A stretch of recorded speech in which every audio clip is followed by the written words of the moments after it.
離開咗寧靜島，我哋踏上咗呢一次斐濟之旅嘅最後一段旅程，翻去主島 Viti 島，就同嚟嗰陣時一樣，先搭船抵達烏達碼頭，再轉乘接駁巴士前往酒店。碼頭旁邊有一間好受歡迎嘅海濱餐廳，叫做 The Bullshit， 就喺海岸邊。呢度以悠閒嘅氛圍、美味嘅料理同埋無敵嘅海景著稱，風景好靚。特別推薦佢哋嘅拉沙湯，呢度係源自於東南亞嘅經典美食，用嘅係勁道嘅米粉，配搭新鮮嘅大蝦、嫩滑嘅雞蛋，湯底融合咗咖喱同埋椰奶嘅香氣，美味濃郁。趁住等接駁巴士嘅時間，我哋每人都點咗一碗，仲特地叫店主多加咗啲米粉，飽肚又滿足，真係好正㗎。今日我哋將會入住 Nadi 全新開業嘅皇冠假日酒店，呢個係一家現代豪華風格嘅度假酒店，坐落喺風景如畫嘅 Wailoaloa 海灘。作為洲際酒店集團旗下嘅高端品牌，呢家酒店係目前斐濟唯一嘅皇冠假日分店。皇冠假日酒店係於2024年年底先至全新開張嘅，所以整體嘅設施仲係好新穎。酒店嘅設計巧妙融合咗斐濟壯麗嘅自然景觀同埋當地文化元素，營造出獨特嘅南太平洋度假氛圍。每一位抵達嘅客人仲可以獲贈一杯歡迎飲品，帶住清爽嘅熱帶氣息，開啟咗呢一趟愜意嘅度假之旅。皇冠假日酒店一共擁有324間客房，分為標準房、海景房，仲有套房等幾種類型。整個園區環境優雅，綠意安然，遍佈咗熱帶植物，營造出一種寧靜致遠、悠閒放鬆嘅氛圍。而家就帶大家嚟睇睇我哋今次入住嘅海景房。一入門口，首先映入眼簾嘅係寬敞嘅浴室，配備咗獨立浴缸同埋步入式淋浴間，乾濕分離嘅設計用起上嚟特別舒服噶。行入去入邊，先係一張大床同埋一張沙發床，仲有茶包、咖啡、水壺等配套設施一應俱全。透過落地玻璃門望出去，哇！眼前嘅景色真係靚到叫人屏住呼吸。我哋推門行出去，露台上邊擺放住2張太陽椅，前面係碧綠清澈嘅泳池，外面係翠綠嘅草坪同埋迎風搖曳嘅棕櫚樹，然後係一望無際嘅大海同蔚藍嘅天空喺遠方交匯，構成一幅夢幻般嘅海濱畫卷。沿住台階行落去，就可以踏入呢條透明見底嘅長泳池。住喺呢度，每日從房間行出嚟，直接跳入泳池暢游，就成咗我最期待亦都係最放鬆嘅日常時刻。從外面望返過嚟，呢度就係我哋個房間啦。皇冠假日酒店坐落喺呢片寧靜又迷人嘅熱帶天地中，不僅擁有精緻嘅設計同埋高端嘅設施，仲有住優越嘅地理位置。住喺呢度不僅能夠享受奢華嘅住宿體驗，仲可以眺望壯麗嘅海景同埋周圍嘅自然風光，真係好治癒嘅。呢家餐廳最特別嘅就係佢有多達7個公共泳池，包括適合一家人一齊玩水嘅家庭泳池，專為細路仔設計嘅兒童池，仲有一個帶泳池酒吧嘅海濱無邊泳池，影相打卡都超級出片噶。因為呢個區域有住火山地質嘅關係，沙灘嘅顏色偏深，所以呢片海灘以其獨特嘅黑沙灘而聞名，營造出與斐濟常見嘅白沙灘截然不同嘅景觀。呢個海灘嘅沙質粗糙，海水亦都比較渾濁。今日我哋嘅朋友就特登嚟呢度體驗餵魚。餵完啦，有冇見到啊？撈到，但係睇唔到，睇唔到啲魚。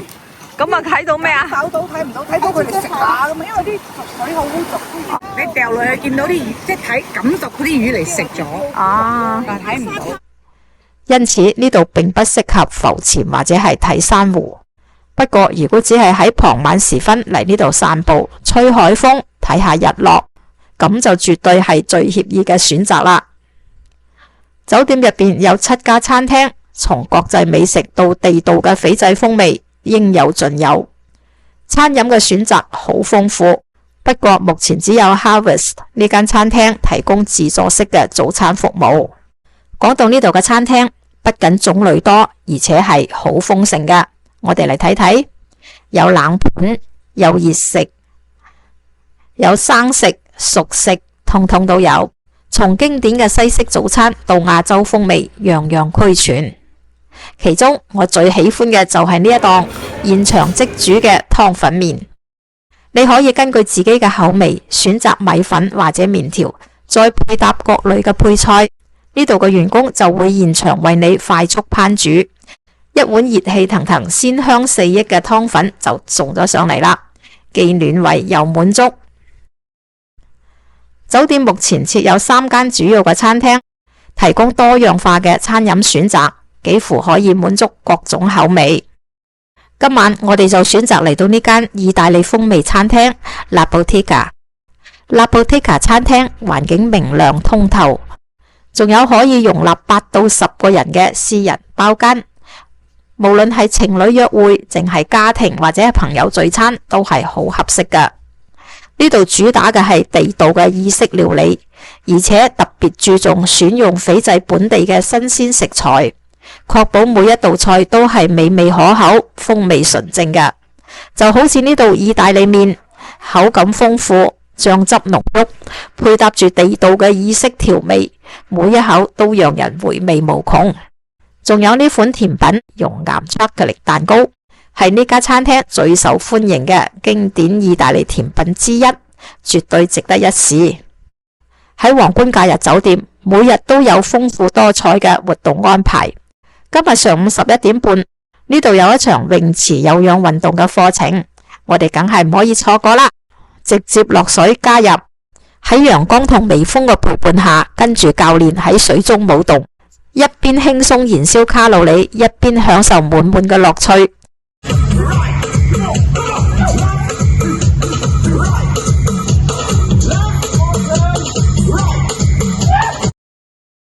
酒店裏邊仲配備咗一間健身房，雖然唔係好大，但係器械都幾齊全㗎。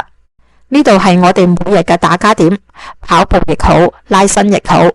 旅途中保持住一啲運動嘅習慣，不僅能夠讓人更有活力，亦都讓整個假期嘅節奏更舒適、更健康。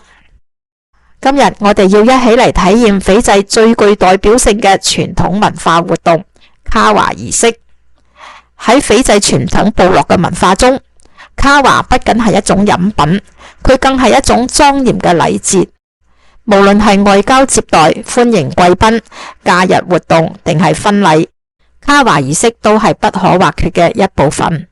而對於我哋嘅遊客嚟講，能夠參加一場地道嘅卡華儀式，不僅係一種榮譽同埋歡迎，更係一次深入了解斐濟文化、融入當地部落生活嘅絕佳機會。卡華係由一種叫做卡華胡根嘅植物根部製成，產自南太平洋群島。製作個過程帶有濃濃嘅儀式感，先係要將胡椒根磨成粉，然後裝入布袋中，再放入水中，反覆咁樣油壓，最後得到一種中褐色嘅液體，睇起上嚟好似泥水咁樣，飲起上嚟呢係有啲苦味。但神奇嘅係，你飲咗卡華之後，舌尖會微微咁發麻，隨後整個人會感到精神安定，身體放鬆，嗰種平和寧靜嘅感覺係前所未有嘅獨特體驗。卡華嘅飲用亦都係有嚴格嘅禮儀流程嘅。Alright, I will say a few words in a Mother language to open our kawa tasting today, okay?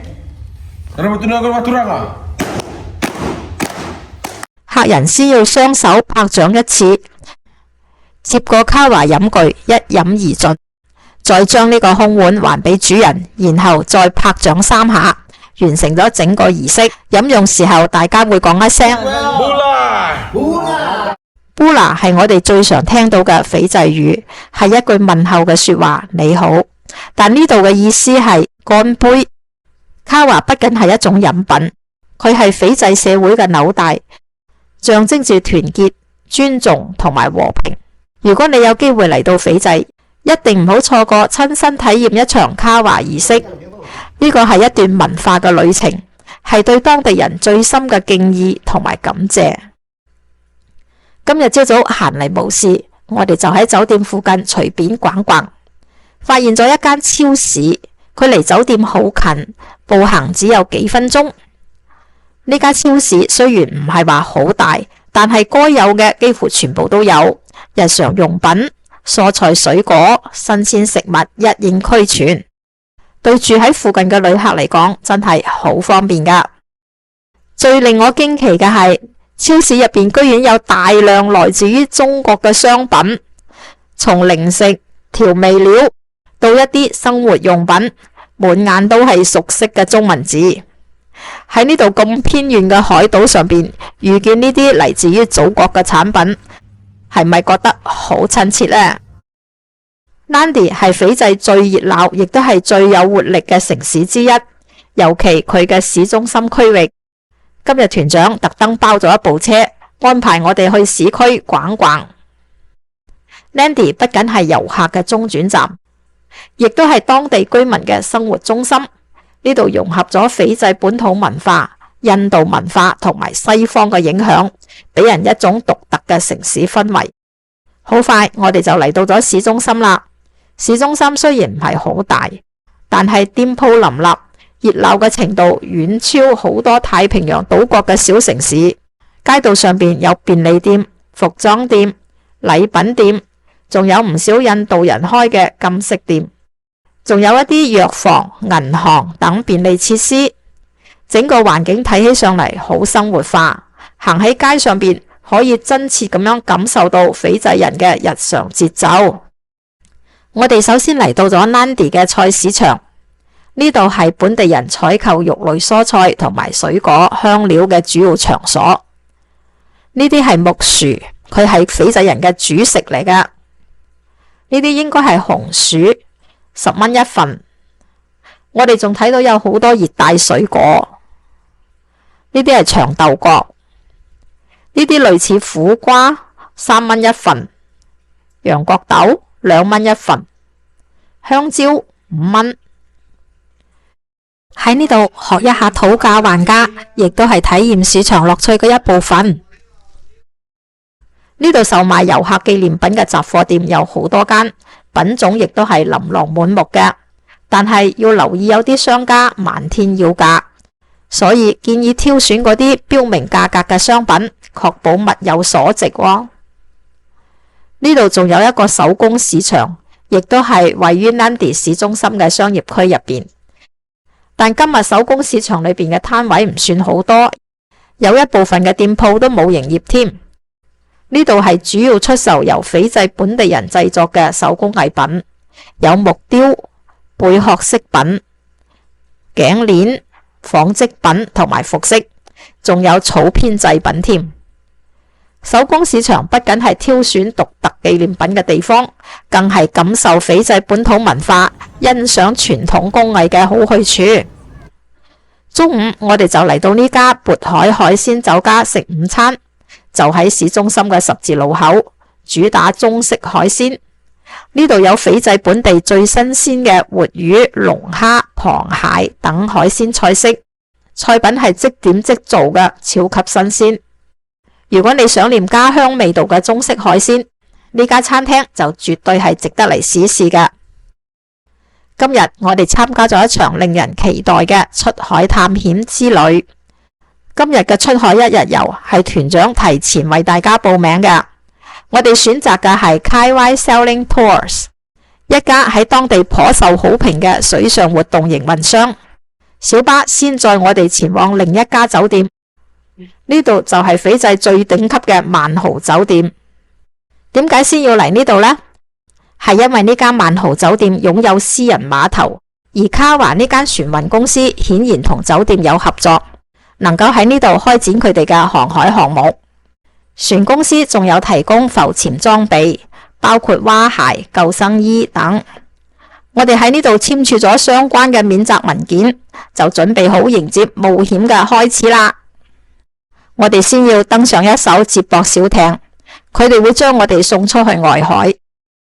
一艘豪華嘅雙體帆船就喺嗰度等住我哋啦。今日參加嘅人數唔算多，船上嘅空間顯得格外寬敞。甲板後邊仲拖住一部水上摩托艇。我哋嘅第一站係喺一處叫做蘑菇礁嘅浮潛點，呢度嘅海水清澈見底，海底嘅珊瑚真係好似一朵朵蘑菇咁樣形狀各異。但係喺呢度，我哋冇見到有特別驚艷嘅海洋生物，睇到嘅都係一啲五彩斑斕嘅魚喺度游嚟游去，都覺得幾賞心悅目嘅。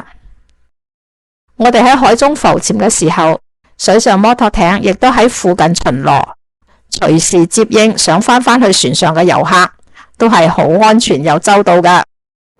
摩托艇後邊仲拖住一塊浮板，遊客可以趴喺個浮板上邊，隨住飛馳嘅摩托艇穿梭喺海面上，水花四濺，尖叫聲連連，驚險又刺激，快樂指數瞬間飆升。之後我哋嘅帆船繼續前行，駛向咗另一片嘅海域。呢度係一個天然嘅沙洲，呢個係我第一次親眼見到沙洲。喺遼闊嘅海面上邊，突兀出現咗一片潔白嘅沙丘，就好似大海入邊嘅一處奇景。我哋被摩托艇分批送上咗沙洲，企喺呢一處嘅沙洲上邊，四面被海水環繞，風景靚到好似置身於夢幻之中。最後我哋翻去帆船上邊享用午餐，船上邊嘅員工現場烤製咗石爐披薩，配搭住新鮮嘅熱帶水果，讓人胃口大開，亦都為呢趟出海之旅畫上咗完美嘅句號。呢個就係我哋出海一日遊，全程5個幾鐘頭，係一次真正同大海親密接觸嘅冒險，留下咗滿滿嘅回憶。我哋嘅斐濟之旅到今日就結束啦。